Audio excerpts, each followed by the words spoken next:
Desde a promulgação da Lei 13.709 de 2018, também conhecida como Lei Geral de Proteção de Dados, o debate sobre dados pessoais tem se intensificado em todas as esferas da sociedade. Mas o que seria de fato um dado pessoal? Qual é o impacto direto da LGPD na nossa vida cotidiana? Como o Judiciário vem adequando suas práticas à nova lei? Para solucionar esta e outras dúvidas sobre o tema, conversamos com a doutora Caroline Tauque, juíza e presidente do Comitê Gestor de Proteção de Dados do Tribunal Regional Federal da 2ª Região. Eu sou Gabriele Dias e este é mais um episódio do Portal do Conhecimento Convida.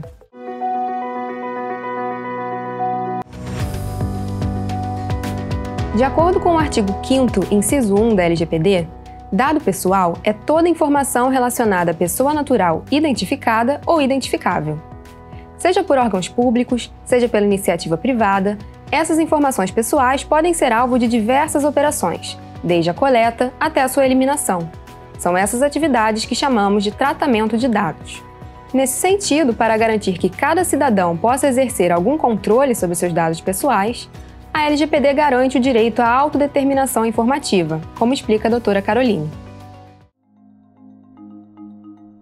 Esse direito da autodeterminação informativa, ele já é um direito que vem sendo discutido há muito tempo. Ele tem previsão na nossa LGPD, lá no artigo 2º, fala expressamente do direito à autodeterminação informativa, mas ele não foi criado com a nossa LGPD. Esse conceito ele vem do desenvolvimento da jurisprudência alemã, do Tribunal Constitucional Alemão, de um caso que foi julgado em 1983. E o que o Tribunal Constitucional Alemão falou nesse caso? Ele declara a inconstitucionalidade da lei do censo alemã, e essa lei permitia que o Estado realizasse um cruzamento de informações sobre os cidadãos para ter uma estatística da distribuição geográfica da população ali pelo país. E aí o tribunal, quando chegou essa lei, lá em 83, para o Tribunal Constitucional Alemão apreciar, ele entendeu que essa lei criava o risco de esses dados das pessoas, uma vez cruzados, né, esses dados pessoais das pessoas, uma vez feito esse cruzamento todo de dados,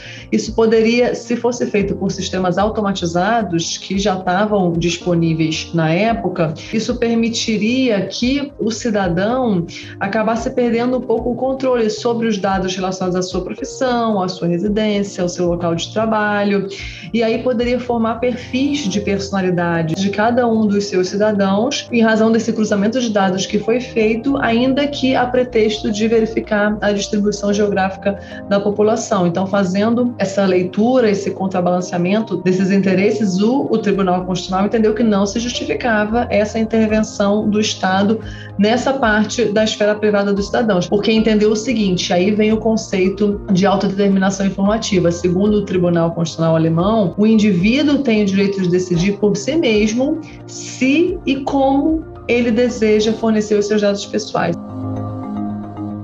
Trazendo o conceito de autodeterminação informativa para a nossa realidade prática, cabe ressaltar que, no contexto da atividade jurisdicional, a adequação à nova lei ainda é alvo de muitas dúvidas e discussões. Para a gente saber, né, como é que vai ser a postura do tribunal, da atividade jurisdicional em relação a esses dados pessoais e observando o conceito da autodeterminação informativa, a gente tem que saber primeiro se a gente está diante de um dado pessoal ou não. Então, o servidor público está ali no dia a dia dele trabalhando, primeiro ele tem que ver, eu estou diante de um dado pessoal? Se é dado relacionado à pessoa física, é um dado pessoal. Então, CPF, identidade, endereço, residência, placa do carro que te identifica, sua imagem, biometria, etc. Tudo isso é o seu dado pessoal. Se a gente está diante de um dado de pessoa jurídica, aí já não é dado pessoal. A pessoa jurídica não recebe proteção pela LGPD. E aí, diante de um dado pessoal, ele pode ser sensível, esses que podem gerar algum tipo de discriminação, por exemplo, dados relacionados à saúde, a sua condição de raça, sua orientação sexual, sua escolha política, etc. Todos esses são dados pessoais sensíveis. É mais um alerta que o servidor tem que acender quando está diante desses dados. E o tratamento desses dados, o que seria efetivamente tratar esses dados pessoais? Quando é que o servidor está tratando um dado pessoal? A definição de tratamento tratamento ela é a mais ampla possível. Então, vai desde a coleta até a eliminação daquele dado. Tudo isso são formas de tratamento do dado pessoal. Dividindo assim de uma forma bem simples, só para ficar mais didático. Então, a gente tem o tratamento de dados pessoais na atividade jurisdicional, propriamente dita. Então, quando a gente julga os processos, né? Quando um advogado inicia um processo em nome do seu cliente, traz para o judiciário aquela petição inicial, ali tem diversos dados pessoais. Só a qualificação das partes já traz diversos dados pessoais. E uma outra forma de tratamento de dados, numa outra parte do nosso judiciário, que não é propriamente atividade jurisdicional, é relacionada à atividade administrativa do nosso tribunal. Se um servidor fica doente, apresenta o seu atestado médico, tem dados médicos ali, tem os dados pessoais ali, contratos com terceirizados, a gente tem diversos contratos com serviços de limpeza, serviços de segurança, serviços de nuvem, né? Os nossos processos hoje não ficam só nos servidores do tribunal, da tecnologia da informação dos nossos departamentos. Não tem dúvida de que essa parte administrativa se aplica à LGPD. Então, com relação a isso, acho que a gente não teria controvérsia. Com relação à atividade jurisdicional, aí sim já existe alguma discussão em razão do princípio da publicidade. Então, não é que não se respeite a autodeterminação informativa, que seria exercida pelas partes, por exemplo, com relação aos seus dados que estão ali naquele processo. Mas é que existe alguma discussão com relação ao limite dessa proteção. Por quê? Porque quando a gente fala de processos judiciais, a gente está falando do princípio da publicidade.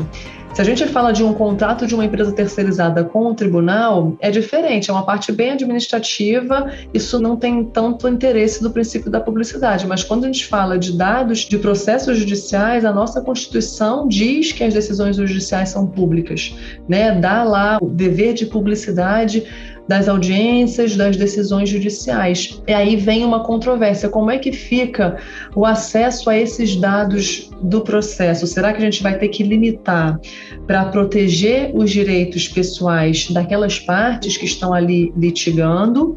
Ou não? Será que o princípio da publicidade deve prevalecer? E a gente vai continuar como estava fazendo antes, permitindo o amplo acesso a esses dados pessoais das pessoas que estão ali litigando, dos litigantes.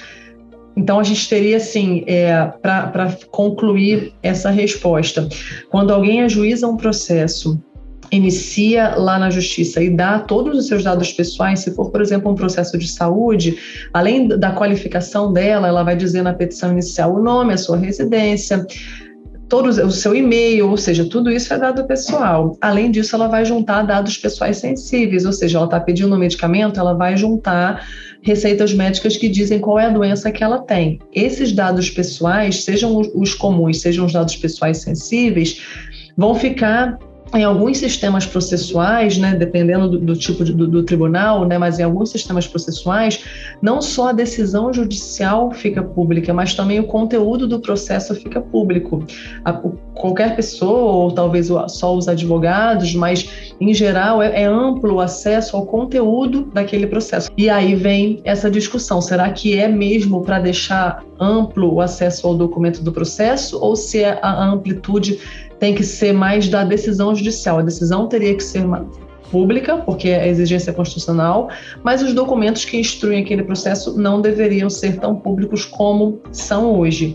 E, por fim, ainda que a gente esteja falando da decisão judicial em si, que tem que ser pública, a gente tem uma outra preocupação agora, que é tomar cuidado com a elaboração dela, né? Será que tem que constar todos os dados pessoais, ainda que por vezes sejam desnecessários naquela decisão, naquele acórdão? A gente precisa tomar cuidado na elaboração, na concepção desse voto, na concepção dessa decisão judicial, ou não, ou a gente pode ter mais liberdade em inserir ali os dados pessoais, porque a gente está diante de um processo judicial marcado, evidentemente, pela publicidade. É uma discussão que está em aberto. Outro debate importante diz respeito à relação entre a LGPD e a Lei 12.527 de 2011, também denominada Lei de Acesso à Informação. A doutora Caroline Talck discorre sobre as convergências e divergências desses dispositivos. A Lei de Acesso à Informação, né, ela prevê que os órgãos públicos têm que facultar, né, têm que permitir o acesso aos dados públicos, observados, claro, a proteção da informação que seja sigilosa e das informações pessoais. A regra da Lei de Acesso à Informação, lá no artigo 6º, inciso 3, tanto nesse quanto no artigo 31, elas exigem que os órgãos públicos facultem o acesso a esses dados. Isso não significa que ela não deve ser aplicada em razão da LGPD, por exemplo, que elas são incompatíveis de forma nenhuma. Então, se hoje a gente tem uma lei de acesso à informação que exige que os dados, por exemplo, dos magistrados e servidores sejam disponibilizados nos sites para que haja consulta pública sobre a remuneração, sobre os órgãos que trabalham, sobre, eventualmente, a lotação deles, isso não é incompatível com a LGPD. Tem que haver um diálogo entre todas essas fontes normativas.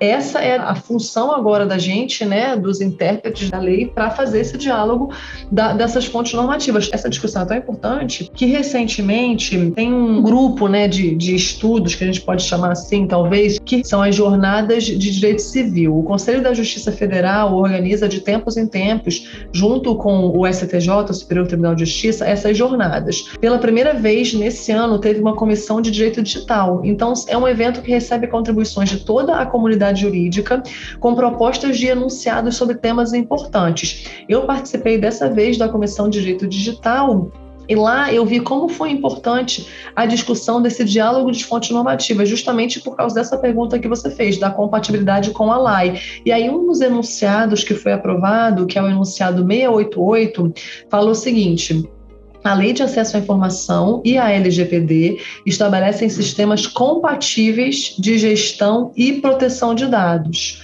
A LGPD não afasta a publicidade e o acesso à informação nos termos da LAI. Ou seja, existe sim uma compatibilidade entre as duas. Um caso interessante que aborda o compartilhamento de dados pessoais na vigência da LGPD é o dos aplicativos de mensagem Telegram e Signal. No mês de março de 2022, em ação civil pública distribuída à 2ª Vara Empresarial da Comarca da Capital, foi concedida a tutela de urgência para determinar a adequação dos serviços de ambas as empresas à legislação brasileira em até 30 dias, sob pena de multa diária de R$100 mil. Na decisão, foi destacado que as políticas de privacidade e os termos de uso dos dois aplicativos eram disponibilizados apenas em inglês, bem como as informações sobre o compartilhamento dos dados pessoais dos usuários com terceiros. Considerando que os consumidores brasileiros não bilíngues representam parcela expressiva da população, a magistrada fez menção ao artigo 2º, inciso 6 da LGPD, que garante a transparência de uso dos dados do consumidor. Segundo ela, o consentimento só é válido se for consciente, sendo necessária informação adequada e inteligível ao seu destinatário. Por esse motivo, as políticas de privacidade devem ser apresentadas no idioma oficial do país. A doutora Caroline comenta brevemente o caso. É um caso que está em andamento, então não vou fazer juízo nem favorável nem contrário ao que foi decidido, né? Porque não cabe aqui essa discussão, mas a gente vê que o direito que a juíza entendeu existente, ele foi colocado de uma forma muito clara, muito objetiva, não teve que fazer muitas digressões e nem nada muito extenso para conseguir justificar, porque o direito que a juíza trouxe foi a questão do consentimento, que é uma coisa que é bem evidente na nossa lei e que é fácil de compreender na nossa LGPD e que é fácil de compreender como que ele funciona. O artigo 8º da LGPD trata das diversas características que tem que envolver o consentimento. Quando a gente tem qualquer forma de tratamento de dados pessoais, uma das hipóteses que autorizam esse tratamento é o consentimento do consumidor. Então, quando você vai numa farmácia e você fornece o seu CPF para entrar naquele programa de fidelidade deles e conseguir o desconto, você está consentindo em fornecer o seu CPF, ou seja, está consentindo em permitir a coleta do seu dado pessoal. Ali foi utilizada essa hipótese legal do consentimento. Se você não tivesse consentido, a farmácia não poderia coletar o seu dado. haveria uma impossibilidade de coletar porque você não autorizou essa coleta. E aí o artigo 8º da LGPD vem trazendo várias características desse consentimento. Então o consentimento, seja ele por escrito, seja ele oral, ele sempre tem que ser inequívoco, ele tem que ser uma manifestação de vontade por meio da qual o titular concorda efetivamente que os seus dados pessoais sejam tratados. E mais do que isso, tratados para aquela finalidade determinada. A lei se preocupa muito com essa manifestação de vontade do titular, tanto que o artigo 8º diz, olha, autorizações genéricas para o tratamento de dados pessoais, elas são nulas. Eu não posso simplesmente dar uma autorização para todo e qualquer tratamento do meu dado pessoal, seja pela farmácia, seja pelo órgão público. Eu tenho que saber para qual é a finalidade que vai ser tratado aquele dado pessoal. Nesse caso do Telegram, o que a juíza entendeu? E mais uma vez, só reiterando, não estou dizendo se está certo ou se está errado, porque é um caso que está em andamento, mas o que a juíza do caso entendeu? Olha, a política de privacidade lá, que estava sendo disponibilizada, que é para o consumidor saber, o usuário, né, ter ciência de como vão ser tratados os seus dados pessoais, ela foi disponibilizada em inglês. O consumidor brasileiro não tem que saber inglês, pode ser que saiba, mas não precisa saber inglês. E aí, como que ele vai dar uma manifestação de vontade livre, informada e inequívoca se ele não conseguiu entender para o que ele está manifestando a sua vontade? Foi basicamente essa a compreensão que foi utilizada. Então, você vê que é algo simples. Encaixou o caso diretamente no artigo do consentimento.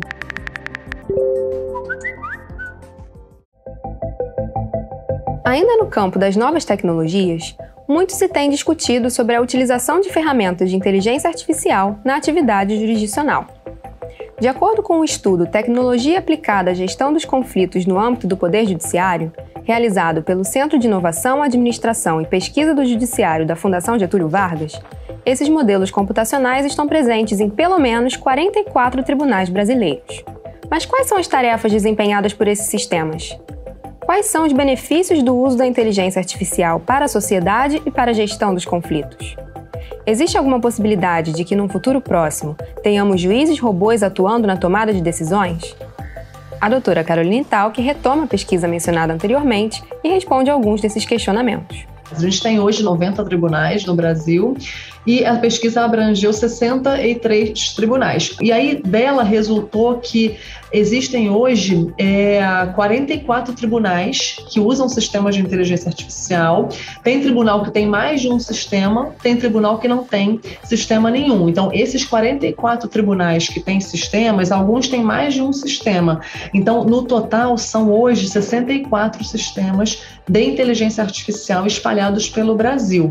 Essa pesquisa, a primeira conclusão que eu acho que a gente pode tirar dela é no sentido de que ela deixou claro que nenhuma dessas iniciativas dos tribunais, desses sistemas de inteligência artificial, fazem interpretação de texto legal, por exemplo, né? Interpretar um artigo da LGPD. Eles não têm essa sofisticação, eles não conseguem fazer argumentação jurídica mais complexa, como é exigida para muitos casos, e muito menos nenhum deles consegue fazer a tomada de decisão. Não existe uma tomada de decisão pela máquina, decidindo num sentido ou no outro. O que a gente tem, ainda que sejam alguns modelos computacionais um pouco mais sofisticados, né, tem alguns que auxiliam na elaboração de minutas com algum conteúdo decisório. Então, por exemplo, a gente tem a discussão em execução fiscal se tem ou não prescrição com relação àquele crédito tributário. E aí a máquina sugeriria se existe ou não prescrição. Ela consegue fazer o cálculo ali da existência ou não de prescrição, e aí ela sugere que o conteúdo daquela minuta seja de prescrição, ou então que seja, por exemplo, de decadência. Ou então, no caso de recursos extraordinários, né, a gente tem lá o sistema Vitor, no STF, que é um sistema que é um dos mais comentados, que é utilizado para auxiliar na verificação de existência ou não de repercussão geral nos recursos extraordinários. Então, o Vitor, esse sistema, aponta quais seriam os temas de repercussão geral que aquele recurso extraordinário se encaixa ou não se encaixa. Mas a tela dele é basicamente dizer o númerozinho lá do tema de repercussão geral. Ele não consegue fazer nenhuma outra análise mais profunda do que isso. Ele não consegue identificar um novo tema de repercussão geral. Se você acha que o seu caso é mais um novo tema que não se encaixa em um tema existente, você quer abrir uma nova discussão, isso é feito pelos ministros, né, no plenário. Não tem como o sistema Vitor fazer esse tipo de análise. Então, ainda que a gente tenha alguns modelos computacionais que de alguma forma ajudem nessa elaboração dessas minutas, reconhecendo prescrição, decadência, ou então auxiliando na identificação, digamos, de repercussão geral ou não nesses recursos extraordinários, eles só identificam esses temas, identificam alguns fundamentos principais, ou então fazem busca de jurisprudência, identificam se existe ou não uma chance de gratuidade de justiça ali, mas são só sugestões, sempre sujeitas à revisão pelo servidor e pelo juiz, e ainda assim muito simples, nada que seja essencial para a compreensão daquela causa, nada que seja muito sofisticado. Quanto à existência futura dos tais juízes robôs, a magistrada declara: a informação correta que a gente tem hoje é no sentido de que não existe nenhum projeto de juiz robô no judiciário brasileiro e nem tem tecnologia capaz de substituir os juízes por robôs na experiência mundial. A gente tem até umas notícias assim esparsas que vêm da China, no sentido de que estaria em desenvolvimento, estaria em aplicação, mas a gente tem que ver as fontes dessas informações. Eu não vi ainda nada concreto nesse sentido, que comprovasse efetivamente a atuação desse juiz robô. O que seria um juiz robô? Seria uma máquina que pudesse tomar as principais decisões daquele processo. Não são decisões secundárias, seriam as principais decisões daquele processo, né? Sem a revisão por um juiz humano. Tem até uma discussão interessante da Estônia. A Estônia é um país que vem querendo ganhar espaço no desenvolvimento desse governo digital. Eles querem estar na vanguarda disso e, de fato, tem bastantes iniciativas nesse sentido. E foi divulgado há algum tempo atrás, há uns 2 anos, que a Estônia estaria desenvolvendo um juiz robô. Recentemente, eles desmentiram, dizendo que eles não divulgaram essa notícia e que eles não têm nenhuma ambição nesse sentido. Não tem projeto existente e nem nenhuma ambição em criar um projeto nesse sentido. Então, o que comprova que não parece ser uma tendência, nem do Brasil nem no mundo, de criar um juiz robô. O que a gente pode avançar, e está avançando bastante, é tornar essas máquinas capazes de auxiliar juízes em tarefas que são repetitivas e que não exigem uma complexidade diferente, que possa exigir ali uma concentração humana, uma sofisticação de raciocínio. Se for algo, por exemplo, como execução fiscal, que os processos tendem a ser similares, muito repetitivos, um volume muito grande, é um prato cheio para a utilização da inteligência artificial, porque ali sim você consegue liberar o juiz para fazer um trabalho, ainda que dentro da execução fiscal, mas para causas que sejam mais sofisticadas, e deixa a máquina naquele trabalho que é repetitivo, é padronizado, para a inteligência artificial é perfeito para funcionar. O podcast Portal do Conhecimento Convida é uma iniciativa do Serviço de Difusão dos Acervos do Conhecimento do TJRJ, ligado ao Departamento de Gestão e Disseminação do Conhecimento. Este episódio contou com a participação da doutora Caroline Tauck. Direção, Ana Cristina Hertal Leonardo. Pesquisa e roteiro, Gabriele Dias. Arte, Hannah Kelly. Apoio, Departamento de Segurança Eletrônica e de Telecomunicações. Gravação, Tiago Vicente. Presidente do Tribunal de Justiça do Estado do Rio de Janeiro, desembargador Henrique Carlos de Andrade Figueira. Diretoria-Geral de Comunicação e de Difusão do Conhecimento, José Carlos Tedesco. Departamento de Gestão e Disseminação do Conhecimento, Marcos Vinícius Domingues Gomes. Divisão de Organização de Acervos de Conhecimento, Ana Cláudia Elsuf Buscatio. Serviço de Difusão dos Acervos do Conhecimento, Ana Cristina Hertal Leonardo.